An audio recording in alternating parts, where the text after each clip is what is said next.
আসসালামু আলাইকুম, আবারও আরেকটা নতুন ভিডিওতে। তো আজকের ভিডিওটি নতুন একটা জায়গায়, গ্রামের মাঠে সবুজের ছোঁয়া।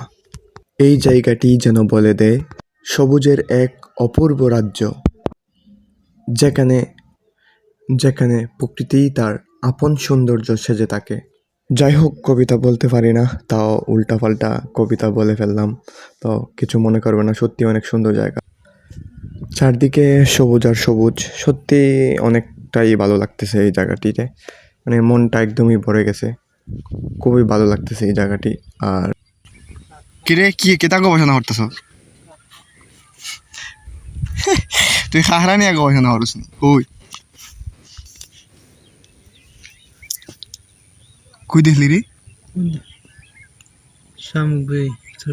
খাখরা না শামুক। তো যাই হোক, বলদে হয়েছে শামুকরে, হয়েছে খাখরা। সো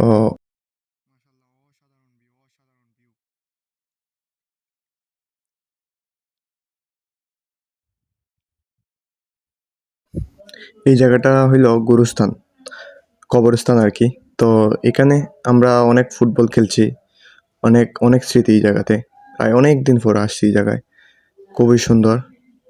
আর যেদিকে যাই সেদিকেই শুধু সবুজ আর সবুজ। আর এই জায়গাটাতে আমার অনেকটাই স্মৃতি স্মৃতি রয়েছে।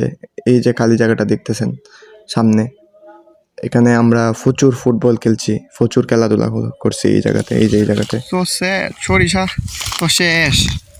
সরিষা কে তুই কিন্তু শুধু দুঃখের সবুজ বিষয় আর সরিষা সবুজ ফুল নাই, সামনে। ফল দিলাইছে। এখন একটু টান টান সৃজন, তো এখন একটু পানির একটু খুবই অভাব। এই সামনে সেলু দিয়া পানি দিতেছে। আর যেদিকে যাই সেদিকেই শুধু সবুজ আর সবুজ, সব দিকেই। তো মাশাল্লাহ, অনেক সুন্দর একটা জায়গা, যেন সবুজের রাজ্যের মধ্যখান দিয়ে হাঁটতেছি। অনেকে